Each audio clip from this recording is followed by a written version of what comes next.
So, in third grade, I had to give a presentation about my favorite song. This was particularly distressing to me, not because presentations sucked, which they did, but because I should probably finish the story first, huh? Like any normal 9-year-old in the mid-2000s, which I was, I picked I Wanna Hold Your Hand by the Beatles. After an hour of hips don't lie propaganda, I go up, greet a sea of bored faces, and give a classic C+ performance. I wax poetic about how much this song means to me, how my dad introduced me to the song, and how I listen to it every day. Then I hand the teacher the CD I borrowed from my best friend, who was also doing the Beatles. I had no idea how albums worked, so in hindsight, I got pretty lucky.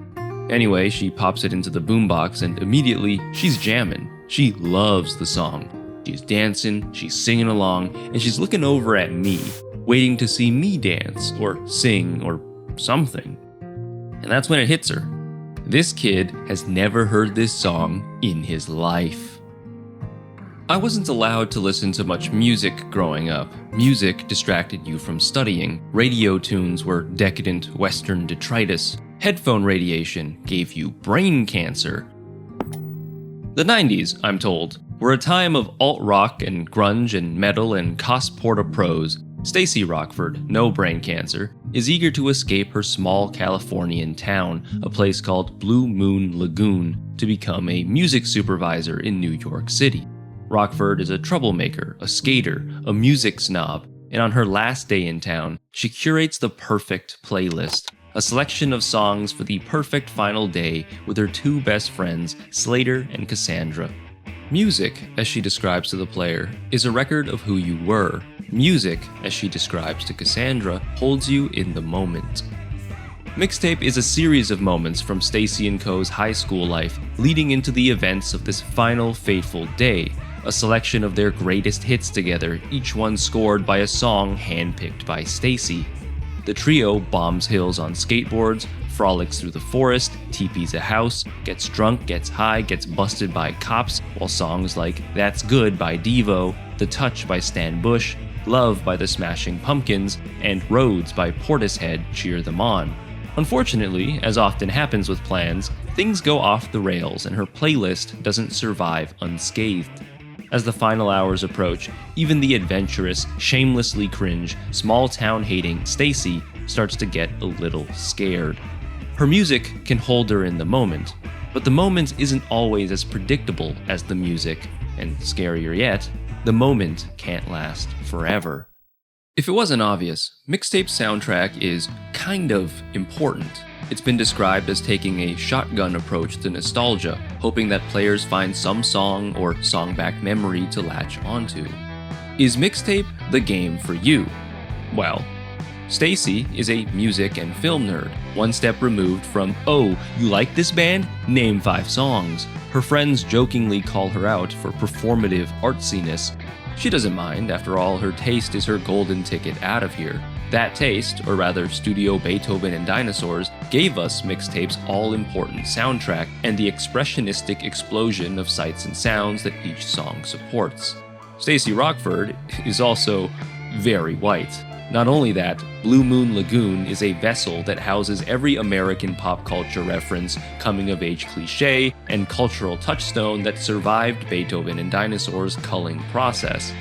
What's left on the docket for Stacey's one-day nostalgia trip is a collage of primarily stereotypical white American teen canon events. From what I can gather, the target audience of Mixtape are white Americans in their 40s, maybe 30s, looking to reminisce. For many, the story beats are landing and the songs are striking all the right chords. For others, nothing.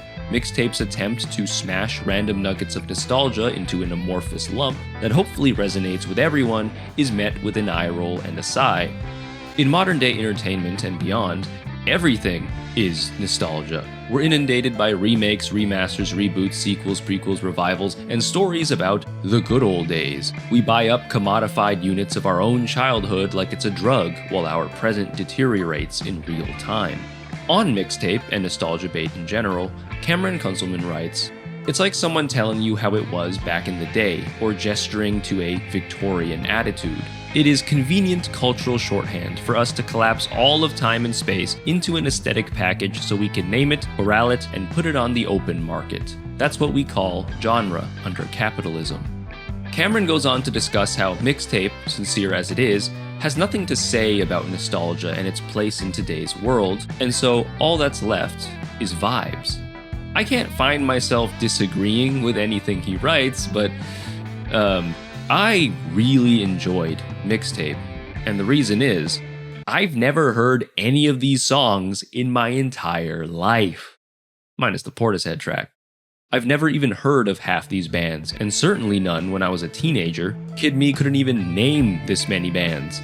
I'm not in my 40s, my 30s, I'm not white, I don't live in the US, I don't feel whatever this mixtape Life is Strange Pacific Northwestern white people ennui is. I don't know anything about the 90s, and barely anything about Western media pre-2000s. Could it be that I am the target audience? To a New Yorker, Times Square is a filthy monument to American capitalism, full of scams, overpriced nonsense, and people taking pictures of ads, benches, and pigeons. To a tourist, Times Square is a filthy monument to American capitalism, full of scams and overpriced nonsense, but it's also New York City. Some tourists have decided that seeing a New York pigeon is actually not a big deal, for fear that a local might side-eye them. What that tourist tries to ignore, and what the local may have forgotten, is that the pigeon is a big deal. All this is to say, while the shortcomings should be acknowledged, and part of appreciating art is engaging with new context and perspectives, I'm in a position where I can appreciate the best of what Mixtape is without being completely swallowed up by the rest. I can only speak for myself, of course, an outsider for whom this is still kind of novel, and myself told me that Mixtape is actually cool and earnest. Mixtape is a game that seemingly lives or dies by its references, and more importantly, its needle drops, when pre-existing songs play in other media. The goal of a needle drop is to evoke a certain mood or feeling by drawing upon music that has evoked those feelings in audiences previously. To some, a needle drop is like a cheap cheat code. To me, any instance where there's a needle drop is a moment of vulnerability. It spotlights a major artistic choice the creators made, one that may or may not have come at a great cost, literally, then asks, so, what do you think? The answers range from awesome to ew. Beethoven and Dinosaur put it all on the line with this playlist. My two favorite needle drops ever are both from the same movie. The first is Faye Wong's cover of Dreams by the Cranberries. As you can guess, I heard her version way before I ever heard the original. The second is California Dreamin' by the Mamas and Papas, and they drop that damn needle a lot. This one was a vocal stim for my dad when I was really young, but I had never heard a single word of the song outside of, well, California Dreamin'. I had no idea how I was expected to feel when these songs came on, but I loved those sequences all the same. Oh, the movie is Chungking Express, for those playing that little game there. Like with Chungking Express, my enjoyment of Mixtape doesn't hinge on me having similar musical or life experiences. I don't think it matters if I personally care for the songs, or that these songs were the ones I think fit each sequence, or the average 90s kid would think. Clearly, it's cast quite a spell on the people who did grow up steeped in this hodgepodge of cultural touchstones. But what's most meaningful to me is how unabashedly proud the studio is of the songs that were meaningful to them. That Stacy picked them to score these snapshots of her life to communicate her subjective experience. Stacy stares right at the camera and tells you as much. I see Mixtape not as an opportunity to feed a toxic relationship with the past, but for players to trade experiences with the trio, celebrating life in the process. Is that a song I've never heard? That's awesome. There was this Canadian cartoon called Jacob Tutu. In the second episode of the second season, Jacob is trying to bond with his cool guy older brother, Daniel. Daniel pulls out a vinyl and asks Jacob if he knows what it is, and he goes, yeah, that's I Wanna Hold Your Hand by the Beatles.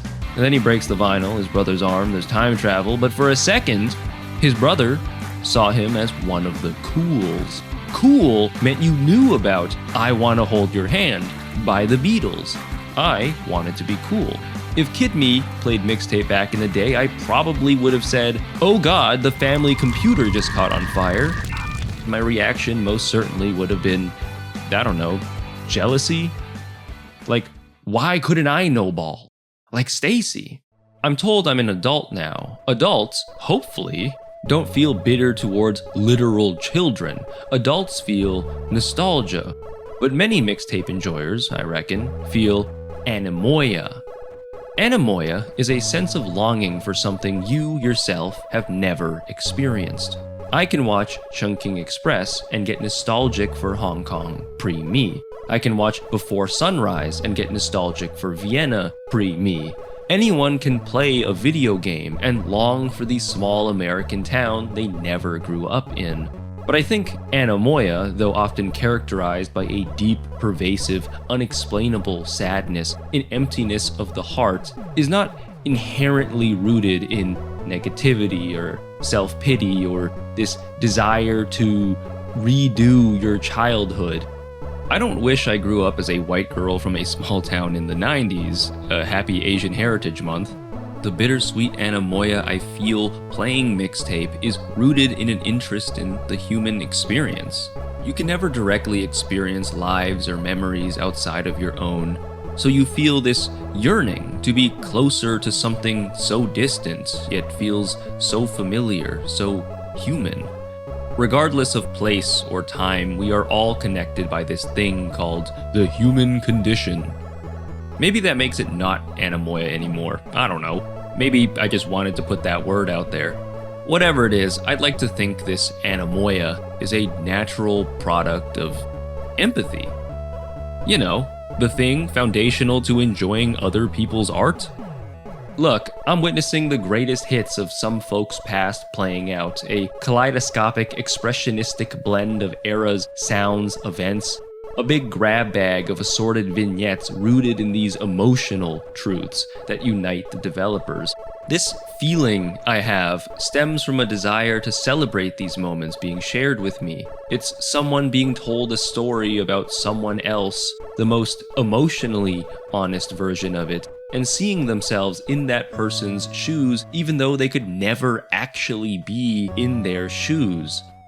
You want to commemorate those experiences alongside them. You want to commiserate with them. And you'll take whatever pieces you find most meaningful with you into the future. I think that is the thesis of Mixtape. A game about a girl who, despite the confidence she projects, is secretly looking for the strength to say goodbye to her idyllic small-town life and face her own future. One thing I don't like is the way Mixtape ties up a few of its loose ends. I think some of the characters and storylines deserved a little more time, but I really like the note the game ends on. As we've seen, Stacey Rockford lives her whole life with her nameless Porta-Pro clones on her ears. The music helps her to make sense of things, especially when she, with her limited experience, can't. A good needle drop can draw from past experiences to color your present and hold you in the moment, as Stacey says, but eventually you have to let go. Music can keep memories alive, but memories are just that. There's nothing inherently wrong with indulging in a little nostalgia, but you can't let yourself get stuck in the past. Mixtape asks you to save room on your cassettes for the songs that'll score your greatest hits still to come. Thanks for watching. Imagine being like 17 years old. It's August, you're going to college in like 2 weeks. It's the failing light, 7:48 p.m. and you're meeting your friends at the carnival before you never see each other again. At the end of the night, you give each other hugs and you say, you know, good luck in college. I'll make sure to keep in touch. You will never talk to them again. The smartphone has not been invented yet. This part of your life is being popped off the stack and deallocated from memory. And you know what? There's a sense of freedom in that. Enjoy it while it lasts. Let's go to the coin dozers.